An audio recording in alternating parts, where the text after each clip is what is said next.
Bonjour à tous et bienvenue sur boursicoté.com pour cette nouvelle analyse technique Forex, matières premières et Bitcoin avec une paire de devises euro-dollar qui a totalement validé l'anticipation de retour sur un retracement à 100%. Rappelez-vous, hier, je vous indiquais que c'était l'objectif du jour avec ici cette zone des 1,0991.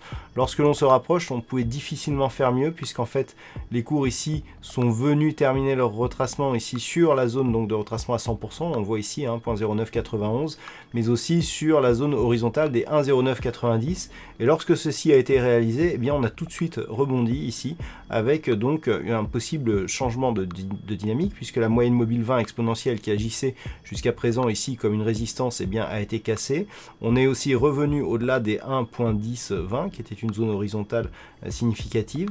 Donc on a atteint l'objectif des 100%. On peut maintenant connaître une stabilisation, à voir si la cassure haussière ici des 1.1020 sera tenue dans le temps. Si tel était le cas, on pourrait bien connaître un rebond technique ici et une évolution, je dirais un peu plus moyen terme entre 1.1020 et 1.1110 qui deviendrait la nouvelle zone d'équilibre. Et puis sur le câble, on reste toujours dans cette zone d'évolution ici entre 1.2780 et 1.2960. On est quasiment sur la zone médiane de ce range d'évolution avec ici une zone intermédiaire sur les 1.2885, zone qui a déjà été ici résistance sur cette phase. Donc pour le moment, rien à dire de particulier. On sort d'une grosse dynamique haussière. Phase ici de temporisation entre ces deux zones.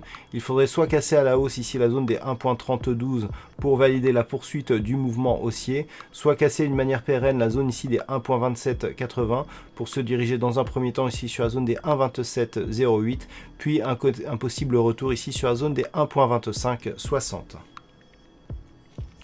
Et puis sur l'or, on avait acté ici la cassure baissière des 1477 $ l'once. Et puis hier, on commençait à entrevoir ici la possibilité d'un rebond. Alors ce rebond a été confirmé. Dans un premier temps, les cours ont bien ici retrouvé la moyenne mobile 20 exponentielle qui a agi plutôt comme une zone de support ici. Et on vient de marquer ici un contact avec la bande de Bollinger supérieure, ce qui signifie donc que nous sommes en train de repartir sur une nouvelle dynamique haussière. Alors d'un point de vue global, c'est assez peu lisible. On a ici une dynamique haussière. On a quitté ici cette phase et il semblerait que l'on évolue dans un léger mouvement baissier depuis. Mais on n'a pas une grande conviction. Les anciennes zones de support ne deviennent pas résistance et c'est ce que l'on va un petit peu tester avec cette zone des 1477 que l'on matérialise bien ici. En fait, lorsque l'on se rapproche, on se rend compte que les cours justement reviennent sur cette zone. Donc deux choses l'une, soit on casse à la hausse et donc on s'inscrit toujours dans cette continuité de dynamique légèrement baissière avec peu de conviction, soit ici on rebondit sous cette zone et on vient marquer un nouveau point bas significatif et là on aura un signal d'accélération. Donc demain il faudra surveiller ici la zone des 1477 $ l'once. Une cassure haussière ici pourrait nous ramener sur des niveaux proches de la zone ici des 1495 $ l'once, alors que tant que les cours ici restent sous la zone des 1477, on pourra anticiper un retour ici sur la zone des 1445 $ l'once. Et puis sur le WTI, toujours pas de dynamique, on est ici dans une évolution qui se fait depuis quelques jours entre 56 et 58 $ le baril. La zone ici intermédiaire étant à 57, on a 56,83. Donc autant dire qu'il est très difficile de définir un directionnel porteur.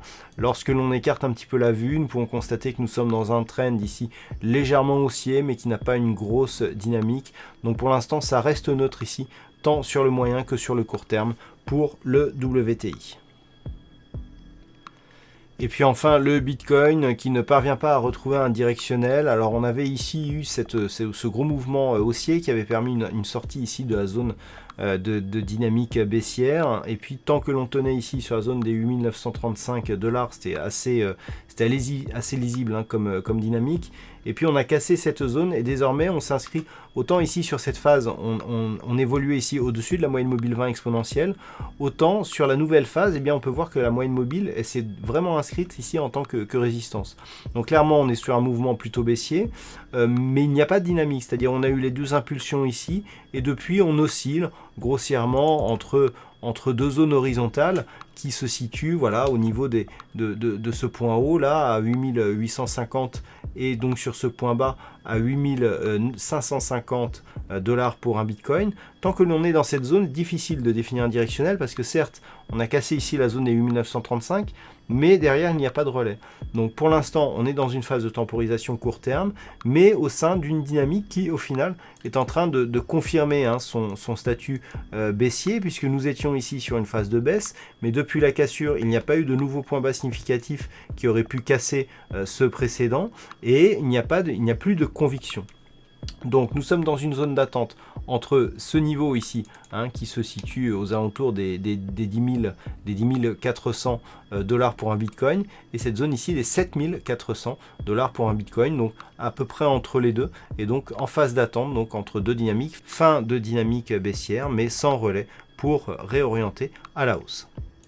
Voilà donc ce que l'on peut dire sur cette analyse technique Forex, matières premières et Bitcoin. Passez une bonne soirée, de bons trades. On se retrouve dès demain pour d'autres analyses techniques, toujours sur le site boursicoté.com.